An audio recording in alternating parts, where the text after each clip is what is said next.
não me derrubou, o medo não me parou, a guerra me feriu, mas a experiência ficou. Eu não me calei e não vou me calar, enquanto houver fôlego vou adorar. Posso até ter caído na guerra, mas caído não vou ficar. Recebe que esse tempo vai passar, meu irmão. Sei que este vento vai passar. Também sei que o meu milagre vai chegar. Sabe por quê? Deus conhece a minha história, sabe tudo sobre mim. É só olhar pra trás para ver quantas guerras já venci. Grita aí na sua casa, meu irmão. Sobrevivi, adorando, sobrevivi, confiando, sobrevivi, não desisti, Deus cuida de mim. Sobrevivi, adorando, sobrevivi, confiando, sobrevivi, não desisti, Deus cuida de mim.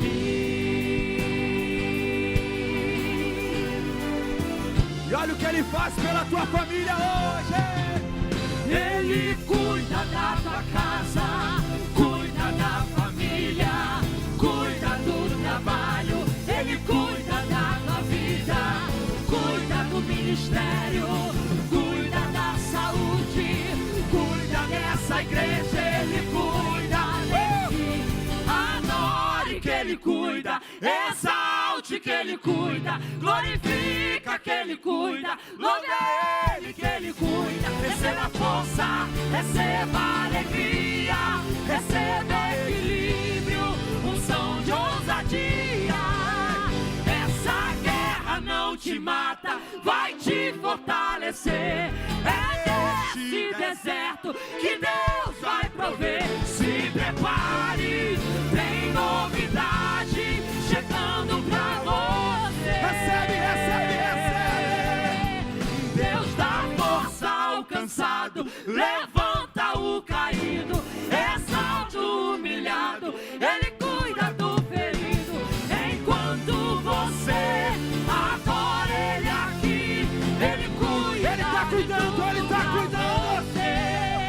Então adore que Ele cuida, exalte que Ele cuida, glorifica que Ele cuida, louve a Ele que Ele cuida.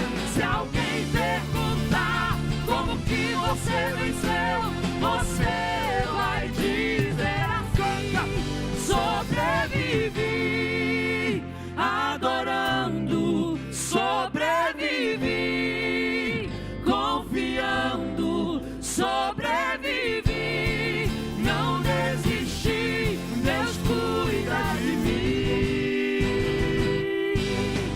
Sobrevivi, adorando, sobrevivi, confiando, sobrevivi, não desisti, Deus cuida de mim.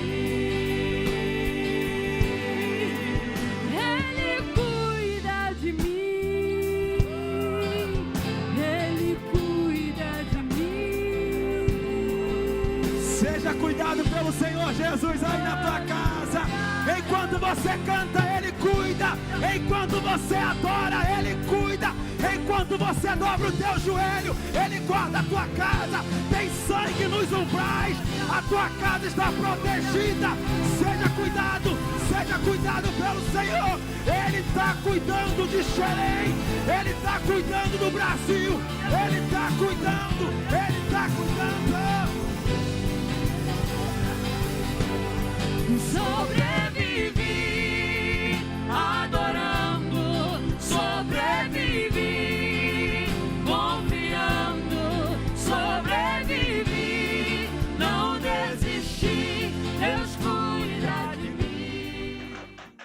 Boa noite. Que bom que nós estamos aqui em mais um encontro de oração da Igreja Batista Betel. Sou o pastor Isaías Andrade e com muito prazer, nessa noite abençoada, continuaremos nossos estudos, as nossas mensagens sobre a visão da Igreja de Duas Asas. Temos vivido momentos maravilhosos aqui em nossa igreja, onde a nossa igreja tem compartilhado o que é comunhão. Estamos aprendendo a ser igreja. E o nosso convite continua de pé. Venha ser igreja com a gente. E lembrando que dia 28 de fevereiro nós teremos um culto de celebração numa quarta-feira com todas as nossas células, onde nós estaremos multiplicando. Isso é uma grande bênção para nós. Já estamos começando a nossa escola de líderes, preparando a liderança para essa grande seara. Como Jesus mesmo disse e declarou, né? A seara é grande. Então a dificuldade não está na seara. A dificuldade está nos ceifeiros. E é por isso que nós estamos preparando essa liderança, para que possamos colher muito aqui na nossa cidade, aqui no nosso estado e também no mundo. Fique até conosco. Venha conhecer. Venha ser igreja com a gente. E que Deus assim nos abençoe.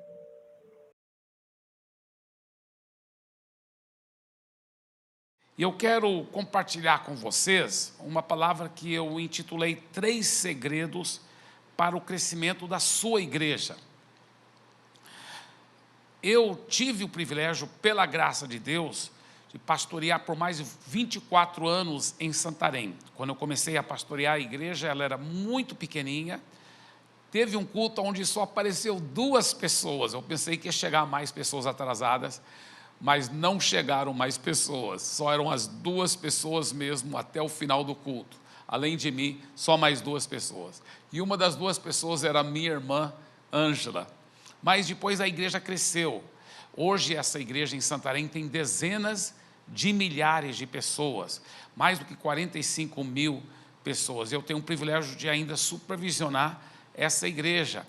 E aí depois eu levei uma equipe de Santarém para Fortaleza, que essa igreja também em Fortaleza hoje tem milhares também de pessoas, e eu tenho o privilégio, pela graça de Deus, de supervisionar aquela igreja também. Debaixo da cobertura da igreja de Santarém e de Fortaleza, existem centenas de igrejas para a glória do Senhor Jesus. Agora, recentemente, mudamos para São Paulo, e a igreja aqui também está crescendo, estamos tão animados o que Deus está fazendo aqui em São Paulo.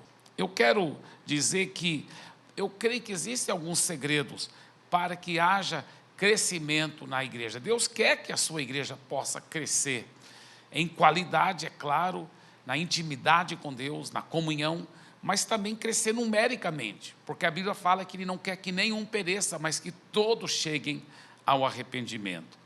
Nós vemos em Gálatas capítulo 4, versículos 27 a 28, uma promessa fenomenal.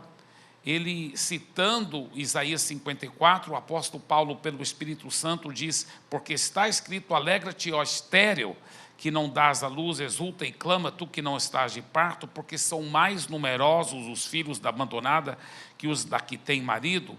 Vós, porém, irmãos, sois filhos da promessa como Isaque.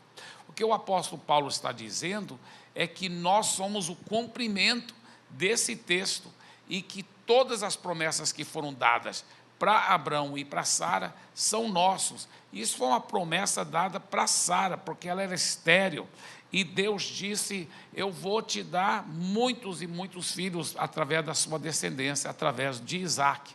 E a Bíblia fala que nós somos como se fosse herdeiros dessa promessa, porque nós somos filhos da promessa como Isaque. Então vamos estudar essa promessa, já que ela aplica para nós.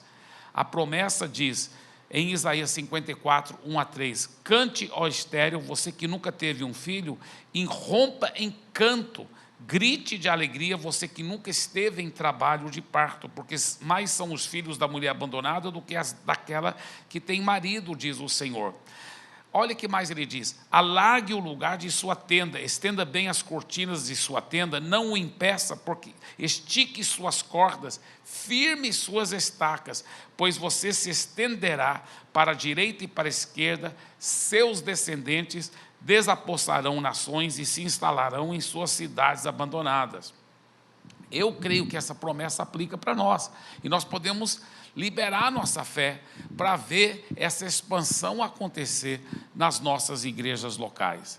Então, eu extraí 3 princípios que eu creio que são importantes para o crescimento, tanto de qualidade como crescimento numérico das nossas igrejas. O primeiro princípio é: temos que estar cheios de Jesus. Temos que estar cheios de Jesus. Você pode ver que a primeira coisa que o profeta Isaías disse, ele disse que era para estéril, aquela mulher estéril, ou nesse caso, a igreja local estéril, que não está ganhando muitas vidas para Jesus, é uma igreja que talvez não está crescendo numericamente muito.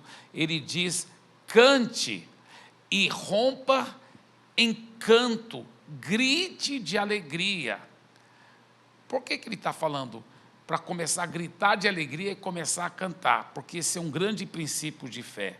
Se você quer ver muitos frutos, muita frutificação, quer eliminar a esterilidade, é importante você, pelos olhos da fé, já começar a enxergar os seus filhos pela fé, seus filhos espirituais. E assim como essa mulher que a Bíblia fala em Gálatas, que é profético sobre a igreja, que nós então devemos começar a cantar, alegrar e agradecer a Deus antes do filho nascer, antes de vermos a igreja cheia. Já começa a declarar, já começa a crer. E isso é ser cheio de Jesus. Quando você é cheio de Jesus, você vai estar cheio de fé. E estando cheio de Jesus e cheio de fé, vai atrair pessoas para Jesus. A minha esposa é um exemplo disso, sempre muito cheia de Jesus, sempre muito sorridente. Quantas vezes eu já vi a minha esposa sorrindo e as pessoas falando: que sorriso bonito, né? Qual o seu segredo?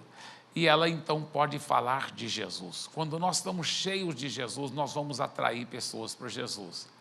Eu não era pastor ainda, mas eu estava fazendo a faculdade de música em Berkeley, em Boston, e eu lembro que eu toda noite gostava de fazer um Cooper, né? Eu corria muito, e eu estava voltando, era tarde da noite, 10h30, no ônibus urbano mesmo, no ônibus da cidade, e eu tinha cabelo comprido, não estava com cara de crente, estava com roupa de fazer exercício, né? Shortinho de nylon, camisetinha de nylon, tênis e o cabelo comprido. Mas eu lembro que eu estava em pé no ônibus pensando em Jesus, pensando nessa vida tão cheio de Jesus, tão cheio da presença de Jesus. E aí um cara com cabelo bem comprido, né, um cara muito doido assim, ficou me olhando, se aproximou e me perguntou: o que é que você tem aí? E eu não sabia, pensei que talvez até era um assalto. Eu falei: não estou te entendendo, o que você está dizendo? Ele disse: eu quero saber que tipo de droga que você está tomando, que te faz tão cheio de alegria. Eu preciso dessa droga, eu preciso dessa alegria que eu vejo em você. Quase que eu falei para ele: não estou tomando droga nenhuma. Mas aí eu lembrei que eu tinha que aproveitar todas as oportunidades para falar de Jesus. Então, naquele momento, eu me tornei um santo traficante. E eu falei: você quer saber mesmo o que é que eu tenho? Você quer saber o que é que eu tenho que me faz tão cheio de alegria? Ele falou: sim, eu quero. Eu falei: é Jesus. E aí eu pude pregar para ele sobre Jesus. Então, o primeiro grande segredo é estar cheio de Jesus, viu, pastor? Tire tempo com Deus. Não deixe o trabalho do dia a dia roubar o seu tempo com Deus. Eu tenho um costume que normalmente eu não ocupo muito tempo assistindo o jornal, as notícias negativas, porque são muito repetitivas, a realidade é essa.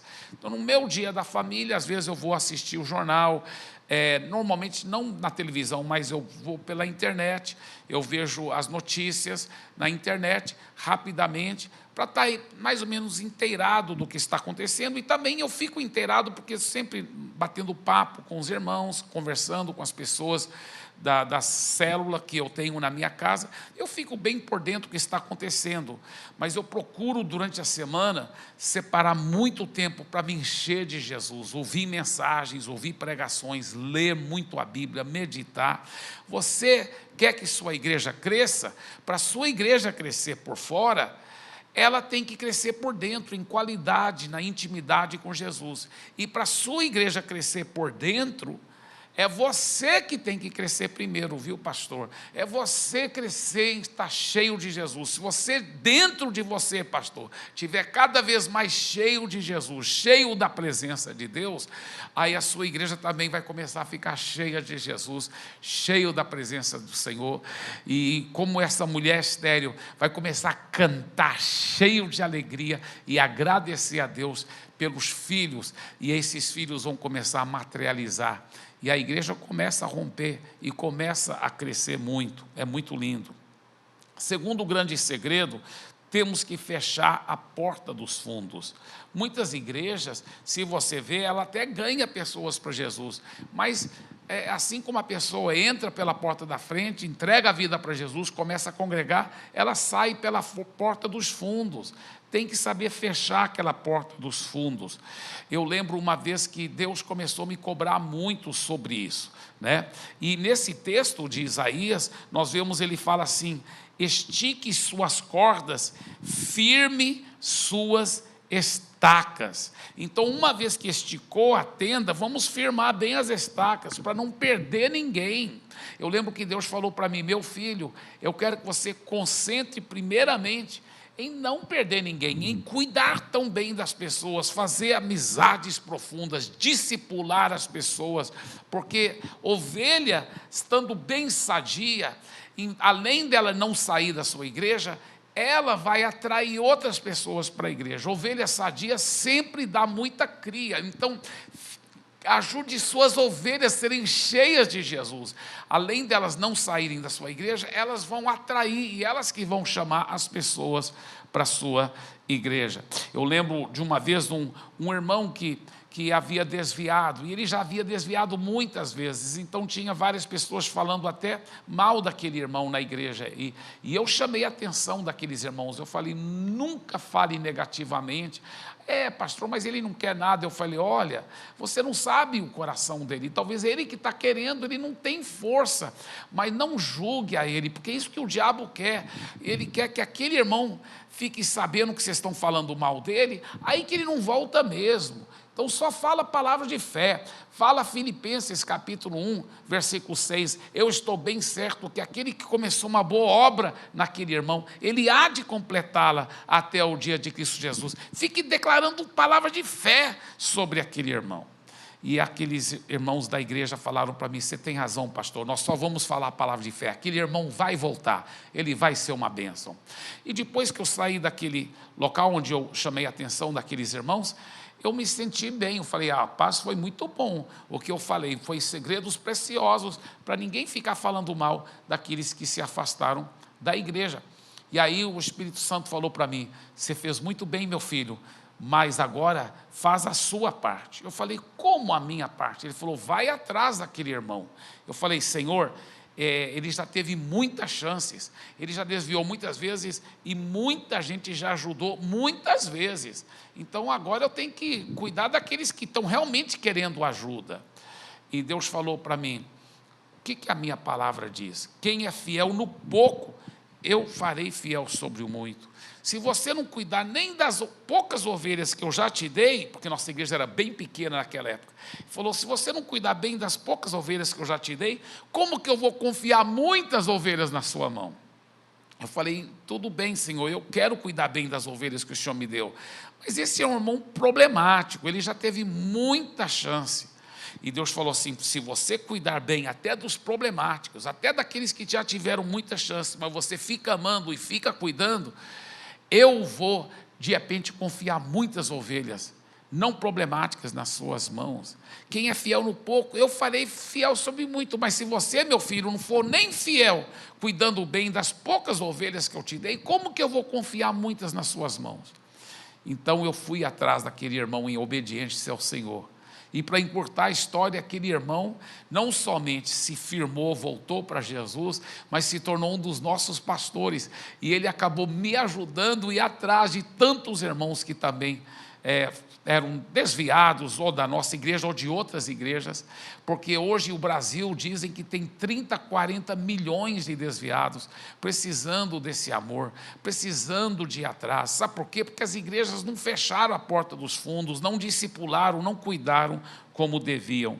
Isso já me leva para o terceiro princípio, terceiro grande segredo para o crescimento da igreja, que é: temos que nos envolver com a revolução do discipulado. Porque o que o profeta Isaías diz? Ele diz: estique suas cordas, firme suas estacas, pois você se estenderá para a direita e para a esquerda. Para que haja uma expansão da igreja, tem que firmar bem as estacas, tem que realmente produzir profundidade nos convertidos, nos cristãos. E isso se faz através do discipulado. Quantos pastores não estão realmente discipulando e se aprofundando, ajudando a pessoa a se abrir, receber oração, vencer pecados? Não fica uma coisa muito superficial. Muitas vezes a pessoa não está se abrindo, não está recebendo oração e recebendo ajuda para vencer os maus hábitos, para vencer os pecados da pornografia. Quantos homens estão na igreja muitas vezes e não tem ninguém discipulando, ninguém com quem eles podem se abrir e pedir oração? Quantas mulheres estão frustradas com um casamento cheio de problemas e elas não têm nenhuma outra irmã da igreja para poder se abrir e receber ajuda, receber conselho, receber discipulado? Como gerar, então, uma cultura de discipulado na sua igreja? Sabe como, pastor? É primeiramente você ser discipulado, primeiramente você receber ajuda, alguém investir na sua vida e na vida da sua esposa. Depois, pastor, você começa a discipular alguns líderes chaves da sua igreja, e sua esposa discipulando as esposas desses líderes. Aí sim, esses líderes vão poder discipular os membros e te ajudar a cuidar para que a igreja toda seja discipulada, seja cuidada, e que as pessoas possam vencer o pecado. Eu termino com essa pequena história que um sapo estava nadando feliz dentro do rio e um escorpião veio para a beira do rio e pediu carona do sapo. E o sapo falou: eu não vou te dar carona, você é muito mau, você tem uma natureza ruim, quando chegar no meio do rio, você vai me dar ferroada mortal, eu vou morrer, e eu não vou não. E o escorpião falou: seu sapo, tudo bem, eu sou mau, mas eu jamais poderei fazer isso, porque se eu te der a ferroada mortal, você vai morrer e você vai afundar. Aí eu também vou morrer afogado. Toda a floresta sabe que eu não sei nadar, então eu também vou morrer afogado. Para o meu próprio bem, para a minha própria sobrevivência, eu jamais vou te matar. Eu te dou minha palavra, eu preciso sobreviver, eu quero chegar no outro lado do rio. Aí o sapo falou: tudo bem, pode subir na minha costa. E então ele foi nadando, feliz da vida, sempre é bom poder ajudar alguém. Chega bem no meio do rio, e o sapo deu a ferroada mortal. O escorpião deu a ferroada mortal no sapo. E o sapo começou a tremer, mas antes dele morrer, ele disse: seu escorpião, você prometeu que você jamais faria isso, você quebrou sua palavra. E o escorpião disse: eu sei, seu sapo, eu realmente não estava com plano de fazer isso, eu nem sei por que eu fiz, eu acho que deve ser a minha natureza, não sei. E o sapo disse: só que tem um problema, eu vou morrer agora, já estou morrendo, mas você também vai morrer, porque você não sabe nadar. E o escorpião falou: eu sei, eu não queria ter feito isso. quantos pastores, líderes, cristãos sinceros estão repetindo pecados, tendo problemas graves na sua vida pessoal, na sua família, e estão frustrados. E o pior é que eles não estão só levando a vida deles para o fundo do rio, eles estão arrastando muitas pessoas que eles amam junto com eles para o fundo do rio. Por quê? Porque não estão conseguindo vencer o pecado. Por que não estão conseguindo vencer o pecado? Por falta de discipulado, por falta de poder ser transparente com alguém, pedir oração, pedir cura, pedir libertação daquilo. A Bíblia fala que para receber perdão nós confessamos nossos pecados para Deus, mas para receber cura, para receber transformação, a Bíblia fala que nós precisamos um do outro. Para receber perdão, confessa o pecado para Deus, mas para receber cura, a Bíblia nunca fala que é para confessar para Deus, é para confessar para um outro irmão que vai te ajudar, que vai orar com você. Ele diz em Tiago 5,16, confessai os vossos pecados uns aos outros e orai uns pelos outros para serdes curados. Para ser descurados. Então, pastor, eu quero te encorajar, sabe, procure um mentor, procure um discipulador, alguém com quem você pode confiar, alguém que poderá realmente te ajudar espiritualmente, onde você vai poder orar e se abrir com aquela pessoa, e ela vai orar com você, você vai receber a cura, você vai receber a transformação, a libertação, e aí você poderá começar uma revolução de discipulado na sua igreja, porque você só pode dar aquilo que você está recebendo, você só pode gerar em outros essa vida, essa transformação que já está primeiramente sendo gerada em você. Então esses 3 segredos são poderosos, tá? Não esqueça, viu? Queridos pastores, vamos com muita fé estar cheio de Jesus e já agradecer a Deus pelo grande crescimento. Como diz a Bíblia, mesmo com toda esterilidade, talvez, mas cante de alegria, porque os filhos virão. Seja cheio de Jesus e atrai as pessoas para Jesus. Segundo lugar, feche as portas do fundo, vá atrás das ovelhas perdidas, não perca nenhuma pela fé, em nome de Jesus. E em terceiro lugar, faça parte dessa revolução do discipulado. Sua vida, sua igreja vai crescer e multiplicar cada vez mais, eu creio, para a glória do Senhor Jesus. E não esqueça, isso é só o começo.